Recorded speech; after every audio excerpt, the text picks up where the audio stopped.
오늘 본문은 15장 1절에서 13절까지입니다. 제가 먼저 봉독하겠습니다.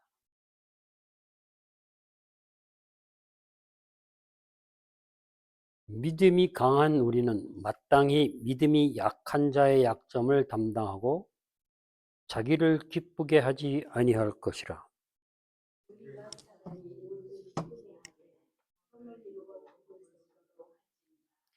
그리스도께서도 자기를 기쁘게 하지 아니하셨나니 기록된 바 주를 비방하는 자들의 비방이 내게 미쳤나이다 함과 같으니라. 무엇이든지 선을 전에 기록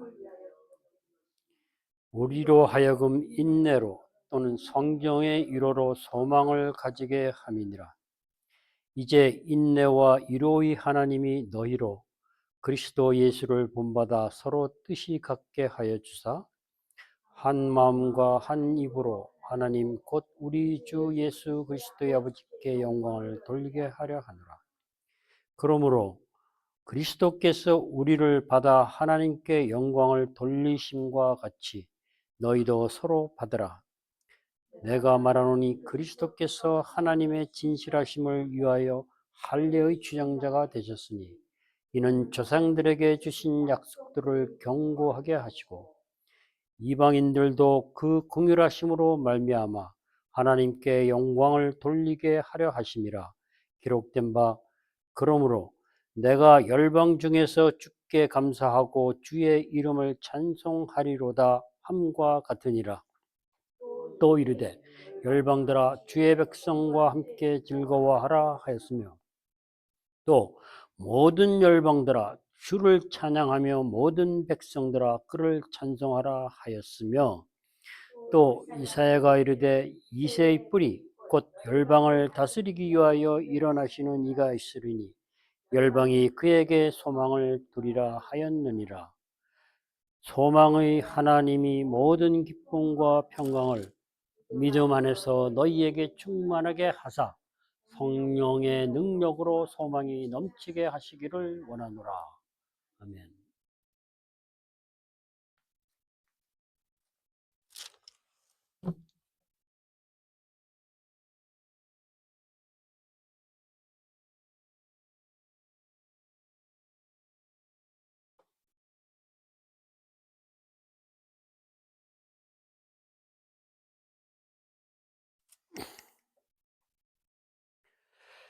예, 어느덧 로마서 본론의 마지막 부분까지 왔습니다.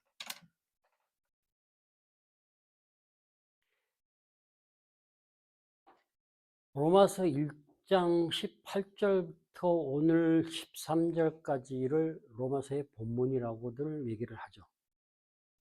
본론을 시작하기 전에 바울은 복음은 구원을 주시는 하나님의 능력이라고 선포를 했습니다. 그리고 본론을 통해서 칭의와 성화와 거룩하게 하심을 통해 영화롭게 하신다고 하시고 그것이 11장까지입니다. 그리고 그 과정이 복음의 능력이 12장 1절, 2절 안에서 그대로 역사해서 우리들에게 변화를 가져오고 예수 그리스도로 옷 입고 손으로 악을 이긴다고 했습니다. 이기라고 했습니다. 12장 2절과 그리고 3절부터 13장 마지막까지 우리 그 마음의 변화에 관한 것이라면 14장과 15장은 태도에 관한 것 같습니다. 저희가 14장 1절을 볼 때에 믿음이 연약한 자를 비판하고 판단하고 정죄하지 말라고 했습니다. 근데 오늘은 믿음이 약한 자의 약점을 담당하라고 합니다. 그러니까 말로만 하지 말고 실제 그들의 연약함을 담당하라고 그래요. 아니, 담당하라고 하는 것이 무엇일까요? 그 담당을 하라고 한 뒤에 소망의 하나님이 모든 기쁨과 평강을 믿음 안에서 너희에게 충만하게 하사 성령의 능력으로 소망이 넘치게 하시기를 원하노라라고 축복합니다. 12장에서 존재 자체로 선을 행하고 사랑하라고 했습니다.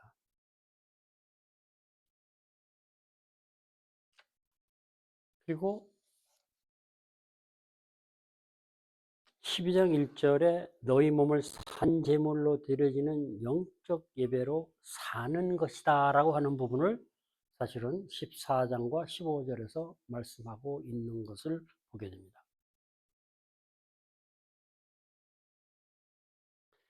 그리스도의 몸을 세워가면서 선을 행하고 덕을 세우고 이웃을 기쁘게 하라. 이것이 우리 삶에서의 영적 예배자의 삶이 아닐까요? 인내의 하나님이 약한 자의 약점을 담당하고 이렇게 했어요. 마땅히 하라고 했습니다. 마땅히 믿음이 약한 자의 약점을 담당하라. 여기서 마땅히라고 하는 이 마땅히 담당하고 뭐뭐뭐 하고라고 하는 그 말이 참 재밌습니다. 우리가 지난번에 13장 8절에서 봤습니다. 피차 사랑의 빛 외에는 아무에게도 빚지지 말고 의무를 다하라고 했을 때 오페일로가 여기서도 동일하게 사용되어 있습니다. 그때 13장에 빚진 것을 말씀드릴 때 채무관계가 아니고 채무관계의 의무를 다하는 것을 말하는 것이 아니고 죄를 짓지 말라라고 랍비 문헌의 해석을 가지고 말씀을 드렸습니다. 죄를 범하다, 죄를 치근으로 보아야 된다 그랬습니다. 그렇게 보면 오늘 말씀은 어떻게 되죠? 죄를 짓는 악한 행동을 하고 하는 연약한 자들, 그들을 우리가 참고 그들의 한 행동을 우리가 참고 견딘다는 의미가 됩니다.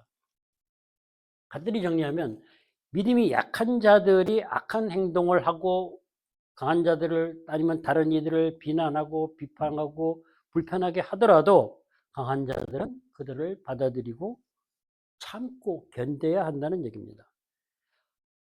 한마디로 환난 가운데 인내하라고 하는 것입니다. 왜냐하면 그들이 죄를 짓지 않고 소망을 이루어 가게 하기 위해서 강한 자들이 인내해 주어야 한다는 겁니다. 어떻게 해야 될까요? 어떻게 인내할 수 있을까요? 대부분의 강한 자들의 경우가 믿음이 강하든 권력이 강하면 힘을 발휘하고 싶어 해요. 힘을 가지고 짓밟든 뭐든 어떻게 하든 강한 것을 과시하고 보여주고 싶어 하죠. 자신의 유익을 위해서 그렇게 하는 거죠. 그런 유혹에서 첫째 벗어나야 됩니다. 강한 자가 힘과 권력을 행사하고 싶고 자기 유익과 이익을 취하고 싶은 것은 타락한 죄된 본성이 가지고 있는 아주 근본적인 문제예요. 그 유혹에서 벗어나는 게 쉽지는 않습니다. 그러나 오늘 분명히 연약한 자를 그것을 그대로 담당하기 위해서는, 인내하기 위해서는 힘을 차지해야 된다는 것입니다. 너그럽게 보아주라는 얘기죠. 그래서 참으라는 얘기입니다. 그런데 그렇게 참으면서 여기서 기쁨을 얘기합니다. 그죠? 너희를 기쁘게 하지 마라. 내가 참으면서 그 어려운 것을 참는데 기쁨이 없겠죠. 그러나 권력을 휘두를 때는 기쁨이 있겠죠. 그러니까 권력을 휘두르고 힘을 자랑하는 것을 자제하라는 얘기입니다. 생각만 하지 말고 행동으로 하라는 얘기입니다. 기쁨은 언제 옵니까? 우리가 어떨 때 기쁘죠? 우리들의 어떤 욕구나 바라는 것이 충족되었을 때 마음에서 일어나는 흐뭇하고 즐거운 느낌이나 감정의 영역이라고 합니다. 정의나 이론이 아니라는 얘기입니다. 실제적으로 충족이 되고 지적인 깨달음이 충족되거나 어떤 외부의 자극과 연결이 됐을 때 발생하는 감정이 흐뭇한 감정이 기쁨이라는 거죠. 제가 AI에게 한번 물어봤습니다. 이론만 가지고 기쁨을 느낄 수 있느냐 그랬더니 이론만 가지고 감정이 유발될 수 있는가 이렇게 물었더니 아니요. 단순한 이론적 지식만으로는 기쁨이라는 감정이 유발되지 않습니다. 라고 하더라고요. 맞아요. 이론이 아니에요, 감정은. 기쁨은. 힘만 포기하는 게 아니에요. 힘만 절제하는 게 아니에요. 내 권리도 포기해야 돼요. 왜냐하면 내 권리를 행사하고 이득을 얻고 만족을 느낄 때 기쁘지 않습니까? 근데 그것을 포기해야 되는 것이죠. 힘을 사용하고 약점을 사용할 수 있는 기회가 있으면 우리는 반드시 활용해야 되겠죠. 그러면 내 어떤 이익과 욕구가 만족이 되면서 얼마나 기쁘겠어요. 그러니까 내 권리와 힘을 활용할 수 있는 기회까지도 포기해야 된다는 겁니다.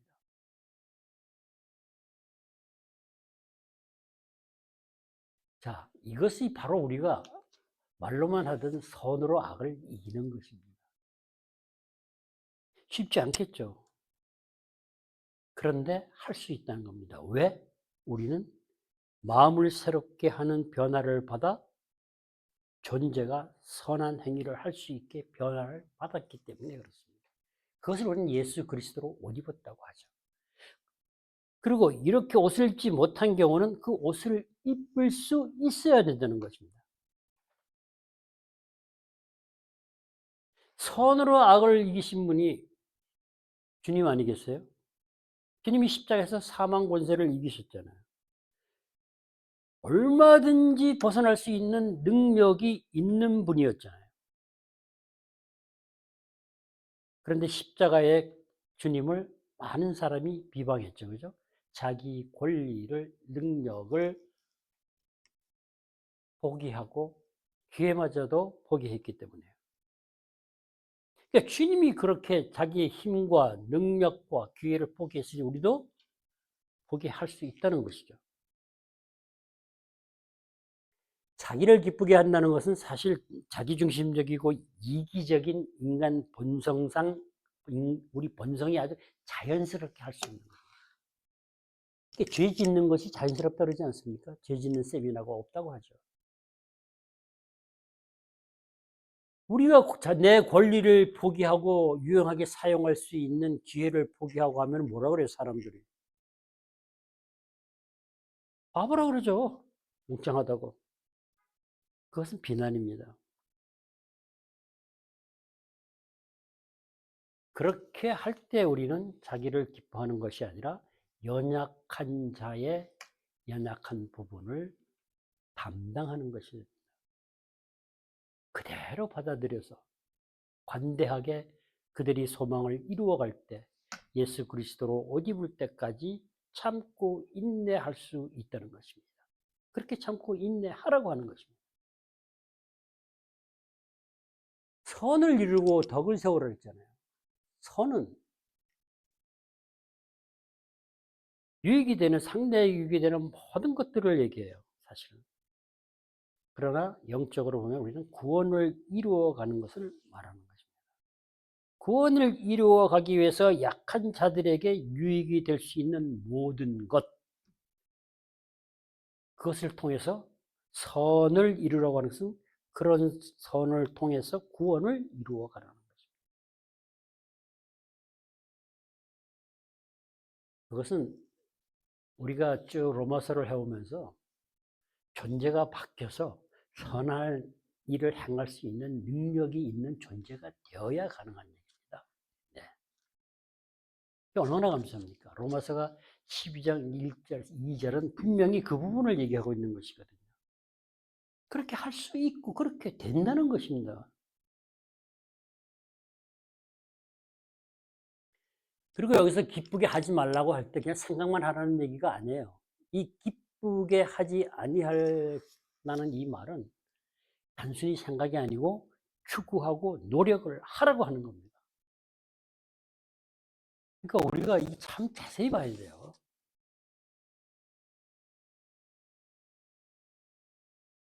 우리가 힘과 권력과 내 유익을 위한 좋은 기회를 포기하는 것을 자발적으로 힘써서 노력해야 된다는 얘기입니다.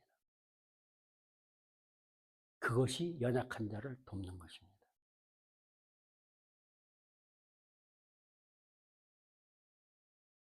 그런데 그렇게 할 수 있는 힘을 누가 줍니까? 하나님 전에 우리가 우리의 힘과 권력과 그런 유익하고 좋은 기회를 포기할 수 있는 힘을 주는 곳이 있어요. 그것이 바로 성경이라는 겁니다. 그래서 우리 성경 정말 제대로 읽어야 됩니다. 생각하고 읽어야 됩니다. 그 힘이 성경에서 나오기 때문에 그렇습니다. 막연히 읽는다고 되는 것은 아니라는 겁니다.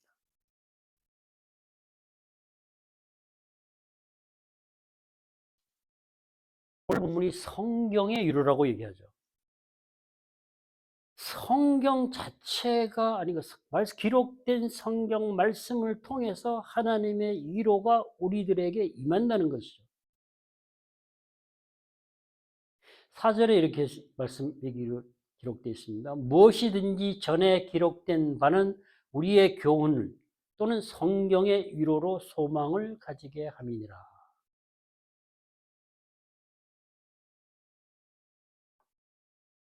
성경은 우리의 교훈을 위하여 기록된 것이라고 합니다. 여러분이 교훈 그러면 어떤 그 이미지를 그리십니까? 저는 교훈하면 떠오르는 게 하나 딱 있어요. 학교 다닐 때 교실에 써 있는 교훈.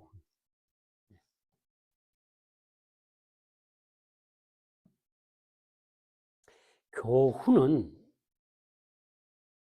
어떤 이야기나 어떤 역사적인 사건이나 개인적인 경험을 통해서 얻어지는 핵심적인 어떤 메시지입니다. 삶의 지침 같은 겁니다. 삶의 지혜나 깨달음으로 삶의 지침이 될 수 있는 그런 메시지를 교훈이라고 합니다. 이것이 사전적 의미입니다. 자, 메시지로 생각을 하면 저희들이 오늘 본문을 이야기가 받아들이기가 좀 수월합니다. 위로는 만질 수 있는 게 아니죠, 그죠? 보이는 것도 아니죠. 그러나 하나님의 위로가 우리에게 오면 우리는 말씀에 순종할 수 있는, 그리고 현실의 모든 것을 거부할 수 있는 엄청난 힘이 있는 것입니다. 우리가 인내를 하는데 방해하지 않고 끝까지 인내할 수 있도록 힘을 주시는 겁니다. 그래서 오늘 본문은 성경을 통해서 하나님의 위로를 받기 위해서는 인내가 필수 조건이라고 말하고 있습니다. 왜냐하면 우리 아직 소망이 완전히 이루어진 것은 아니잖아요. 우리가 소망을 바라보고 나아가잖아요. 소망이 현실로 다가올 때까지 우리는 이 땅에 살면서 많은 환난과 고통을 만나게 됩니다. 그 환난과 고통 가운데 우리가 인내를 하고 견딜 수 있는 것이 바로 하나님의 성경을 통한 위로라는 겁니다. 다시 말하면 성경의 이야기 속에서, 성경의 말씀 속에서 메시지를 듣는다고, 그 메시지를 통해서 우리에게 위로가 오는 것입니다. 그래서 교훈, 성경의 메시지는 구원에 이르는 지혜가 되는 것입니다. 디모데후서에서 분명히 얘기했죠. 모든 성경은 우리를 위하여 교훈을 위하여라고 하고 있습니다. 구원에 이르는 지혜가 있게 하기 위함이다라고 말합니다.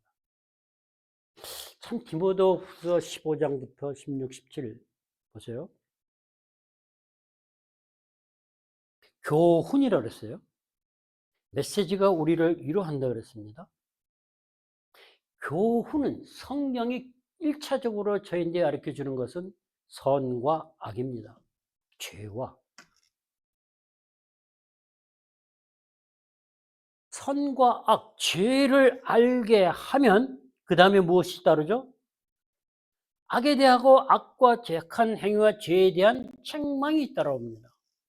그 책망을 통해서 우리는 바르게 함, 회개에 이르는 겁니다. 그 회개를 통해서 우리는 의로 교육하는데 의가 심어지고 의가 심어지기 시작하는 겁니다.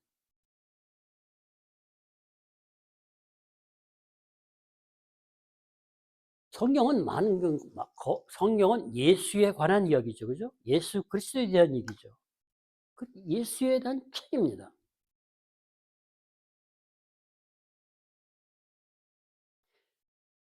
회개를 통해서 십자가에서 행하신 대속과 부활을 경험하면서 우리 심령에 부음받은 그 사랑은 하나님의 의를 심어주고 우리를 의롭게 하고 의인으로 만들어 간다는 것입니다. 그것이 뭐예요? 하나님의 사랑으로 온전케 해서 선한 일을 행할 수 있도록 한다는 것입니다. 그것이 바로 그리스도의 성품과 인격으로 새롭게 변화되는 것이죠.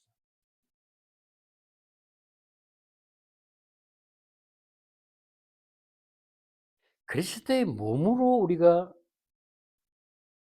변화되어야 하나님의 사랑을 실천할 수 있다. 그 사랑이 체현돼서 드러날 수 있다는 것입니다.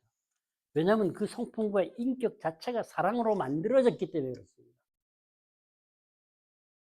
우리가 많이 놓치고 미처 생각하지 가까이 가지 못하는 것이 하나님의 사랑을 경험하고 부음받은 그 사랑이 성품, 성령의 열매, 그 성품을 형성해 간다는 것이에요. 그래서 그 성품을 통해서는 하나님의 사랑이 드러나는 거예요. 하나님이 사랑이 인격을 입고 이 땅에 오신 예수 그리스도, 그 예수 그리스도를 통해서 하나님의 사랑이 나타나는 것 아니겠어요? 그러니까 우리가 예수의 성품을 닮아서 성품이 변화되고 존재가 바뀌어야 우리의 성품과 인격을 통해서 하나님의 사랑이 드러나는 것이죠. 그래서 사랑할 수 있는 거예요. 그러면 우리가 한 마음, 한 입이 될 수밖에 없어요. 여기서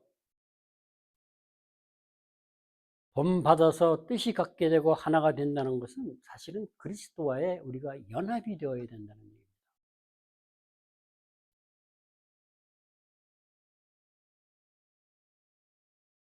갈라디아서 2장 20절은 분명하게 믿음으로 우리가 예수 그리스도와 연합되는 것을 말하는 것입니다. 우리가 의견과 어떤 믿음의 차이를 보일지는 몰라요. 그죠? 많이 있을 수 있어요. 그죠? 그러나 궁극적인 삶의 뜻과 방향, 우리가 소망을 바라보는 것은 동일하게 하나님의 영광을 추구하는 것이 되어야 되겠죠. 제가 저스타트 목사님의 책을 보다가 다른 분의 말씀을 인용을 했는데 이렇게 표현한 것이 있었어요. 본질적인 것에서는 일치를 보고 비본질적인 것에서는 자유를. 우리가 그동안에 음식과 절기에 대해서 먹느냐 마느냐 율법을 지키냐 마느냐 그랬잖아요. 그러니까 비본질적인 것에서는 자유를, 그 다음에 모든 것에서는 사랑을, 이렇게 표현을 한 분이 있더라고요.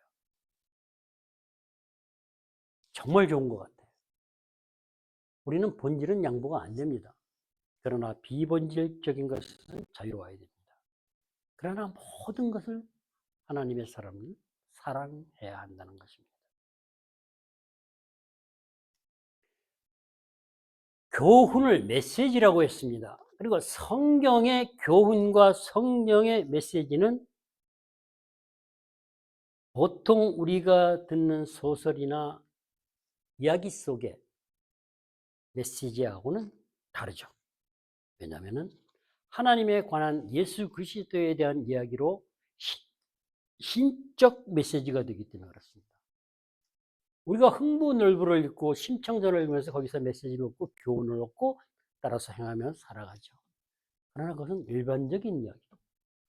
성경의 이야기를 통해서 전해오는 그 메시지는 신적 메시지. 저자가 하나님이시기 때문에 그렇습니다.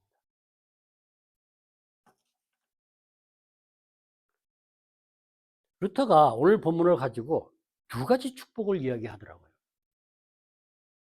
하나님이 우리에게 인내와 위로를 주시고 인내와 위로가 축복이라는 것입니다. 저는 깜짝 놀랐어요. 그리고 곰곰이 생각해보니 정말 큰 축복이에요. 알고 계셨나요?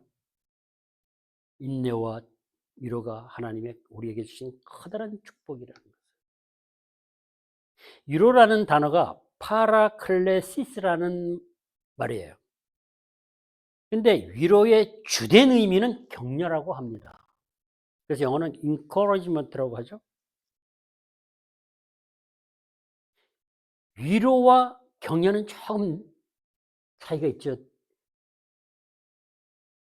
이 원어는 위로보다는 격려라는 의미로 더 많이 사용된다고 합니다. 영적인 중요한 의미가 있는 거죠. 격려는 우리가 누군가를 격려한다고 했을 때 위로하는 거하고는 또 다르죠. 그죠? 격려한다고 했을 때는 힘이 들어갑니다. 힘을 실어주게 됩니다. 힘이 없는 자에게, 연약한 자에게 힘을 넣어준다는 얘기예요. 그게 격려예요. 성경은 우리가 보혜사가 위로의 영이라고 그러잖아요. 그죠? 하나님의 감동으로 위로하는 힘을 가지고 있다. 그냥 단순한 위로가 아니라 위로하는 힘이 있다는 겁니다. 성경 말씀 자체가 마치 살아있는 인격체인 존격적인 존재인 것처럼 성경을 읽는 성도들에게 힘을 준다는 겁니다. 그래서 여기 위로는 정말 중요한 거예요. 그게 축복이죠. 존 스타트 목사님도 여기서 말하는 교훈을 신적 메시지라고 이야기를 합니다. 그러면서 성경의 살아있는 음성을 통해서 우리를 격려하시는 분은 하나님이라는 사실을 알 수 있다고 얘기합니다. 4절에서 인내와 안위, 5절에서 하나님의 덕으로 이렇게 연결되는 부분을 가지고 그렇게 얘기하고 있습니다. 중요한 것은 살아있는 음성을 통해서 우리를 위로하고 격려하시는 분이 하나님이라는 거예요. 우리는 늘 그 얘기를 하죠. 그죠? 성경을 읽으면서 그래서 들어야 된다고. 적용이 아니고 들어야 된다고. 왜? 그 음성 하나님의 살아있는 말씀은 그대로 능력이고 힘이고 위로가 되고 격려가 되고 사랑이고 모든 것이 되기 때문에 그렇습니다. 하나님의 살아계신 음성을 성경을 통해서 듣게 되는 것이 그것이 바로 인내하며 덕을 세워가고 격려가 되고 모든 힘과 능력의 원천이 된다는 겁니다. 그러니까 성경을 단순히 읽어서 되겠습니까? 아니에요. 그래서 우리는 바르게 읽고 해석을 하면서 들어야 한다는 것입니다. 왜? 진짜 그리스도인으로서 그리스도인의 삶으로 선을 행하고 덕을 세워가며 사랑하며 살기 위해서 들어야 된다는 거예요. 들었다는 사실이 아니고 그 들었다는 사실이 능력이 되었을 때, 힘이 되었을 때, 격려가 되고 위로가 되었을 때 그것이 부은바된 사랑이라는 것이죠. 그래서 위로는, 여기서 말하는 위로는 격려고 힘이고, 그 다음에 뭐예요? 약한 자를 세워주는, 힘을 북돋아주는 영향력이 된다는 겁니다. 우리가 그 세상에도 사장님이 와서, 아니면 장관이 와서, 대통령이 와서 격려의 말 한 몇 마디만 해도 위로를 받고 힘을 받고 살아나지 않나요? 그런데 하나님의 위로, 하나님의 격려, 살아있는 음성 말씀은 우리를 완전히 소생시켜 주신다는 거예요.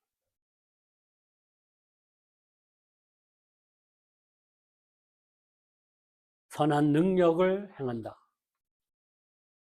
선을 행한다. 우리는 연약한 자들에게 힘을 불어넣어 줄 수 있다는 것입니다. 살릴 수 있다는 것이에요. 새 생명이 전달되는 것입니다. 좋은 말 정도가 아니죠, 그죠? 엄청난 힘을 가진 말입니다.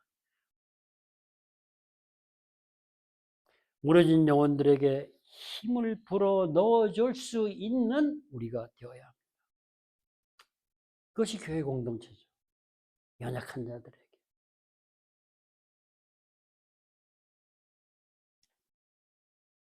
그야말로 지치고 고통스럽고 힘이 빠지게 하는 게 아니라 힘이 넘쳐나게 하고 소망을 가질 수 있는 그런 말을, 그런 위로, 그런 격려가 필요하다는 거죠. 그리고 더 나아가 격려는 우리가 힘을 실어주면 어떤 일이 생길까요? 격려할 때 그 사람의 가치가 살아납니다. 실패한 자 같고 연약한 자 같고 힘이 없고 아무것도 못할 것 같지만 그야말로 당신이 정말 중요한 존재고 하나님의 사랑을 받는 존재고 부모의 사랑받는 아들, 딸이라는 것을 분명하게 알고 갈 때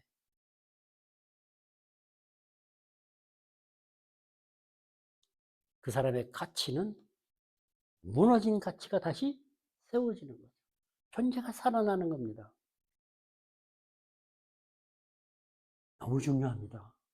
우리는 내가 얼마나 중요하고 가치 있는 존재라는 걸 알아야 합니다. 우리 인간이 얼마나 크냐 하면요, 우리의 욕망이라고 하는 것이 세상을 다 줘도 채울 수 없을 정도로 큰 그릇을 가진 게 인간입니다. 근데 세상의 것을 가지고 채우려니까 채워집니까? 안 채워집니다. 그래서 상처받고 힘들어하고 고통받고 죄악 가운데 사는 거죠. 그러나 그 내면을 세상은 못 채우지만 채울 수 있는 단 하나, 하나님. 하나님의 그 사랑만이 채울 수 있다는 거죠. 그래서 그 사랑이 채워질 때 우리는 만족하고 기쁨을 느낄 수 있는 거예요. 근데 그 가치를 깎아내리는 게 있죠. 과거에 제가 잘했던 건 나는 그것이 가치를 깎아내린다고 생각은 하지 않았는데 맞더라고요. 욕이라는 것이죠. 욕은, 비속어는 상대의 가치를 깎아내리고 무너뜨리는 말입니다. 그래서 악한 것입니다. 상대방에게 상처를 주고 고통스럽게 하는 거죠.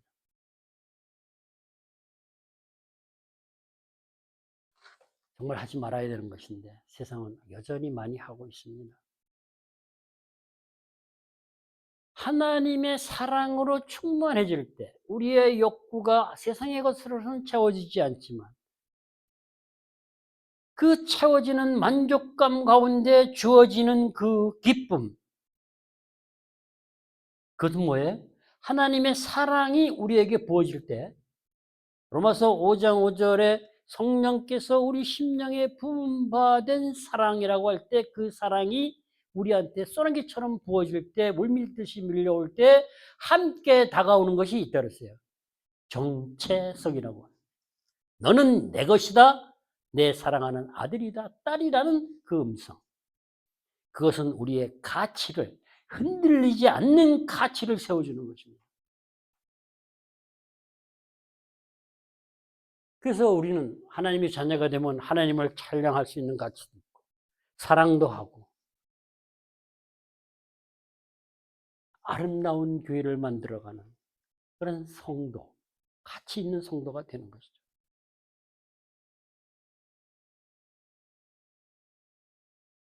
그러나 연약한 자들에게는 이것이 결핍되어 있는, 그래서 격려가 필요한 것입니다. 그래서 성경을 통한 신적 메시지로서의 살아계신 하나님의 음성을 들어야 한다는 것입니다. 그리고 우리는 새롭게 그리스도의 옷 입은 자로서 격려를 통해서 예수 그리스도의 생명이 전해질 수 있기 때문에 그 사랑이 전해짐으로 살아있는 힘있는 격려가 될 수 있다는 것입니다.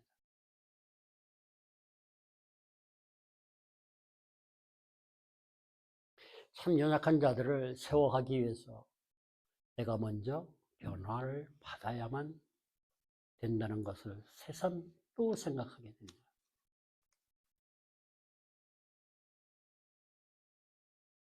하나님은 말씀을 하시고 이루어 가십니다. 오늘 7절부터 8절 보면은 조상들에게 약속해 주신 것을 경고하게 하신다. 약속하신 것, 말씀하신 것을 하나하나 다 이루어 가신다는 것입니다. 그래서 하나님은 그것을 다 이루어 가시기 위해서 예수 그리스도를 하나님의 일꾼으로, 유대인의 일꾼으로 먼저 보내신 거죠. 유대인의 일꾼으로 왔기 때문에 이스라엘의 유대인들이 먼저 메시아를 두 눈으로 보고 경험할 수 있었잖아요. 세상에 그런 축복이 어디 있습니까? 근데 그것을 제대로 받아들이지는 못했던 거죠. 그 말씀하시고 이루시는 하나님의 신실하심은 분명합니다. 틈이 없어요. 분명히 아브라함에게 약속하실 때 아브라함은 유대인이지만은 이방인들을 너희도 포함한데 이렇게 말씀하시지 않고 믿음을 의로 여기셨다 그랬어요. 그러고 예수를 보내셔서 믿는 자를 의롭게 하시면서 이방인을 모두 포함시켰어요. 예수님이 우리를 구원해서 하나님 앞에 이렇게 데리고 나가는 것이 하나님께 영광이 되었다고 해요. 그러니까 우리가 믿음이 먼저 믿고 믿음이 강한 자들이 믿지 않는 자들을 믿게 해서 예수 그리스도로 옷 입혀가면서 하나님 앞으로 데리고 나가는 것. 야, 그것은 주님이 하신 일과 동일한 거 아니겠어요? 그것을 하나님은 기뻐하신다는 겁니다. 영접해서 앞으로 하나님 앞으로 데리고 나가는 것. 그것이 믿음이 약한 자든 강한 자든 모두가 그렇게 해야 된다는 겁니다. 서로 용납할 건 용납하고 용서할 건 용서하고 인내하고 참고 격려하면서. 그래서 교제가 필요한 것입니다. 그래서 교제는 너무나 중요한 것입니다. 그래서 교제를 인간적인 교제가 아니라 그리스도와 함께 하는 교제라고 말하고 있습니다. 우리를 불러 모으신 것은 그리스도와 함께 교제하게 하기 위해서 하나님이 불러 모으셨다고 분명히 말씀하셨습니다.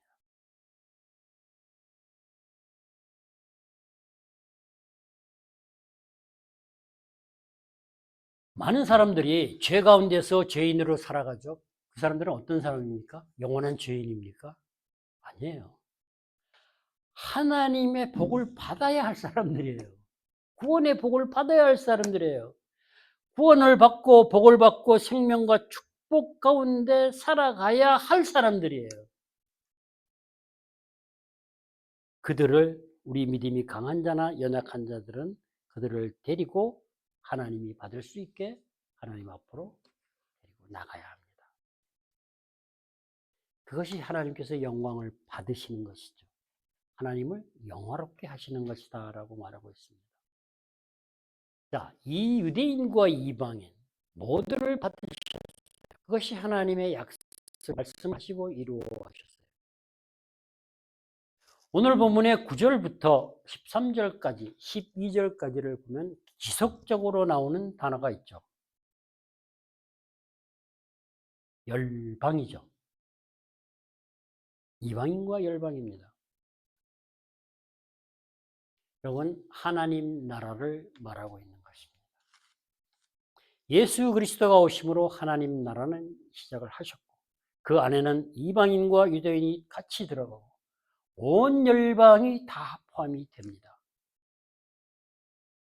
하나님의 통치는 온 열방에 미치고 그 통치를 직접적으로 받고 살아갈 수 있는 자들이 구원을 받은 자들인 것이죠. 예수를 믿지 않으면 그것을 모르는 것이죠. 자기들이 통치한다고 알고 살아가는 것이죠. 하나님께 영광을 돌린다. 하나님을 영화롭게 한다. 어떻게 하는 것이 하나님께 영광을 돌리고 영화롭게 하는 것일까요? 저는 우리가 영광을 할 때, 영광이라는 단어를 생각할 때, 영광을 돌린다고 했을 때, 우리가 가장 기본적으로 가지고 있어야 하는 것은 이스라엘 백성이 성전에 왜 모여갔죠? 예배를 드리러 갔어요. 그죠? 근데 성전에 누가 있었어요? 하나님의 영광의 임재가 있는 곳이었어요. 그래서 하나님의 영광의 임재 가운데 예배를 드리기 위해서는 가는 거죠. 영광은 하나님의 임재입니다.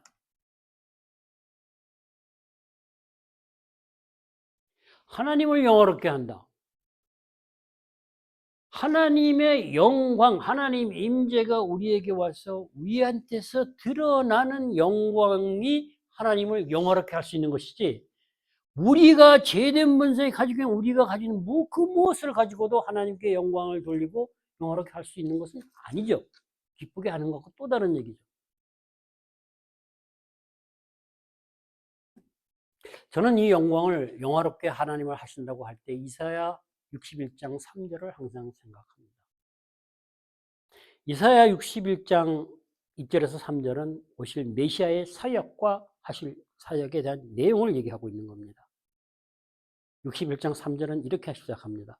무릇 시온에서 슬퍼하는 자에게 화관을 주어 죄를 대신하고 기쁨의 기름으로 그 슬픔을 대신하며 찬송의 옷으로 근심을 대신하시고 그들이 의의 나무 곧 여호와께서 심으신 그 영광을 나타낼 자라 일컬음을 받게 하려 하십니다. 바벨론 포로에서 돌아온 이스라엘 백성 아무것도 없었어요. 그야말로 가치도 없고 힘도 없고 능력도 없고 그런 그들에게 여호와께서 심으신다는 거예요. 뭘 심어요? 여호와께서 심으신 영광을 나타낸대요. 그것이 의의 나무라는 얘기예요. 우리에게 하나님의 의가, 하나님의 사랑이 심어져서 그 의가 나타나고 사랑이 나타나는 것. 그것이 여호와께서 심으신 영광이 그것을 통해서 나타나는 것. 그래서 의의 나무를 통해서 영광을 받으실 수 있는 거죠. 그러니까 우리가 존재가 바뀌어야 돼요. 예수 그리스도 옷 입어야 돼요. 존재가 변화되고 예수 그리스도로 옷 입고 행하는 선한 일을 통해서 하나님의 생명과 그 사랑이 드러나는 것. 그래서 내 자신같이 이웃을 사랑하라고 하는 것입니다. 한마디로 하나님을 사랑하고 이웃을 내 자신같이 사랑하고 살 때 그것이 하나님께 영광을 돌릴 수 있는 것입니다.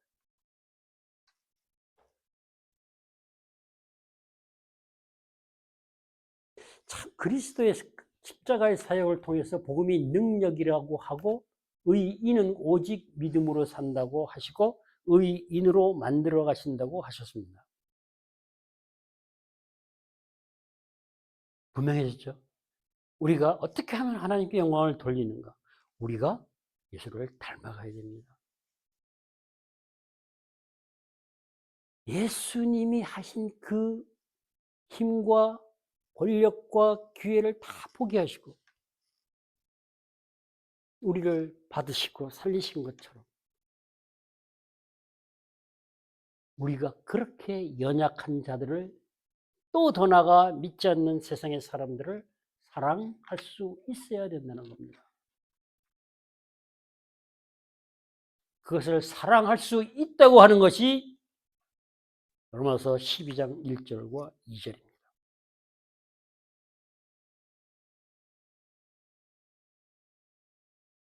하나님의 사랑이 하나님이 하시는 일들이 하나님의 영광이 어떻게 드러납니까? 하나님을 본 자도 없는데, 그죠? 예수를 통해서, 예수 그리스도를 통해서만 드러내실 수 있다는 겁니다. 그러니까 우리가 예수 그리스도와 연합이 되면 우리를 통해서 드러내실 수 있는 것이죠.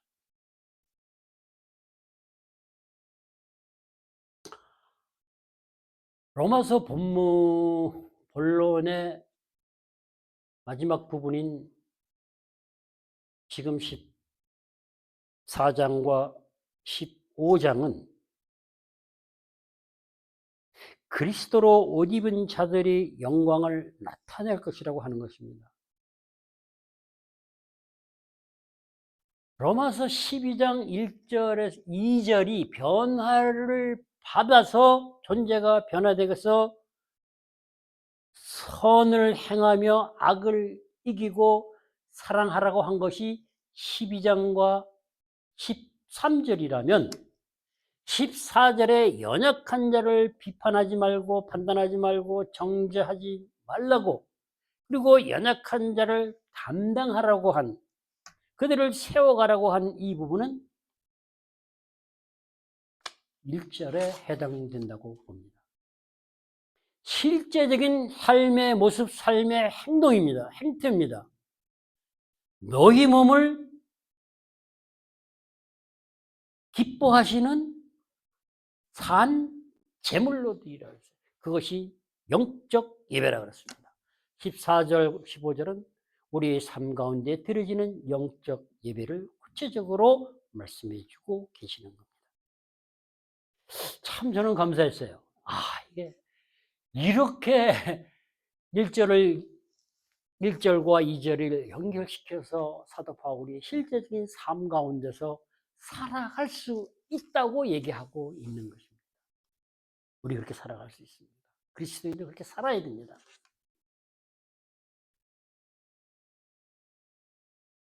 그것이 좋은 성도고 아름다운 성도죠. 그런 영적 예배자가 우리가 되어야 합니다. 하나님은 소망을 이루어 가신다고 했습니다. 약속하신 것을 그대로 이행해 가십니다. 제가 오늘 교동문을 누구나 다 너무나 잘 알고 있는 요한복음 3장 16절. 예, 하나님은 세상을 처럼 사랑하십니다. 세상 전부를 사랑하신다고 하는 겁니다. 오늘 보면 모든 말이 나오죠. 모든 열방이라고 그래요. 이 세상을 하나님은 사랑하신다.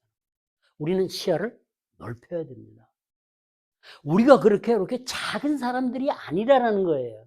온 세상을 품고 살아가는, 열방을 품고 살아가는 예수 그리스도로 옷 입은 자들이 되어서 선으로 악을 이겨야 하나님의 통치가 이 땅에 실현되는 거죠. 하나님의 에레미야서에서 하나님의 사랑과 정의와 공의를 실천하신 분임을 아는 것을 기뻐하신다 그랬어요. 그때 아는 것을 기뻐한다는 것은 우리가 그냥 지식으로 알고 있는 것을 얘기하는 게 아니에요. 우리가 실제 경험하고 교제하고 그와 동참해서 행하면서 아는 것을 얘기해요. 체험적으로. 그게 하나님 나라죠. 우리는 하나님 나라의 통치. 그러면 우리가 뭘 해야 돼요? 마음을 새롭게 하는 변화를 받아 하나님의 선하시고 기뻐하시고 온전하신 뜻을 분별할 수 있어야 됩니다. 그래야 우리가 순종하고 인도하심을 따라갈 수 있다는 것입니다. 그렇게 세워져가는 헤세드 온유처치. 하나님의 소망을 이루어 가시는 하나님의 인도하심을 따라서 하나님의 뜻을, 그 소망을 이루어가는 헤세드 온유처치, 그리고 우리 모든 성도들이 될 수 있기를 간절히, 정말 간절히 소망합니다. 우리가 현재 임한 하나님 나라의 축복을 누려야 됩니다.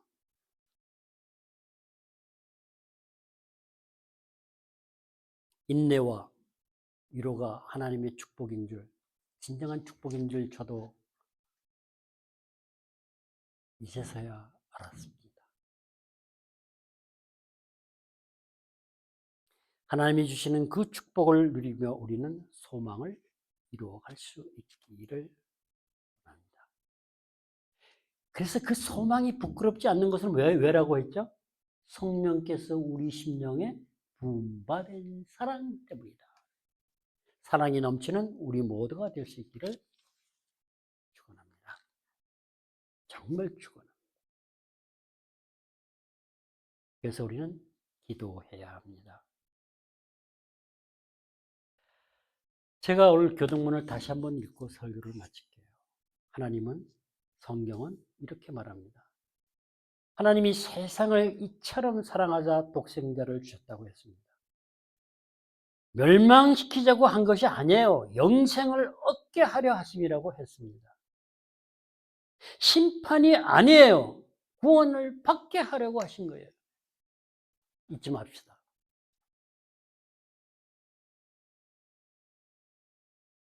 우리 모두가 세상이 구원을 받는 날까지 함께 기도하며 헤세드 처치를 세워가며 주님의 인도하심을 따라 하나님의 이루어 가시는 소망에 동참하는 모두가 될 수 있기를 간절히 우리도 바라고 원하고 소망하고 이루어지기를 주님의 이름으로 축원합니다. 기도하겠습니다.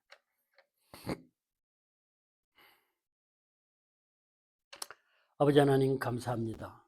연약한 자들을 우리가 어떻게 대하여야 하는지, 그들을 어떻게 섬겨야 하는지 너무나 구체적으로 현실적으로 알게 해주셔서 감사합니다. 강하다고, 믿음이 좋다고 그 힘과 능력을 활용하고 권력과 기회를 이용하려고 하는 그 모든 유혹을 벗어나 하나님이 저희들에게 부어주신 그 사랑으로 사랑하며 섬길 수 있도록, 그렇게 세상까지도 품고 사랑할 수 있도록 우리 모두에게 헤세드 온유처치에 하나님의 그 사랑을 부어주시옵소서. 그 사랑이 능력이 되게 하시고 격려가 되고 힘이 되고 생명이 되게 하셔서 많은 사람을, 많은 이들을, 죄인들을 복 받아야 할 피조물들 하나님 앞으로 인도해서 데리고 가는 모두가 될 수 있도록 축복해 주시옵소서. 아버지 하나님께서 이루실 것을 간절히 소망합니다. 헤세드 온유처치 아버지 하나님 말씀하신 대로 만드셨으니 세우시고 역사하시기를 간절히 소망하며 예수님의 이름으로 기도했습니다. 아멘.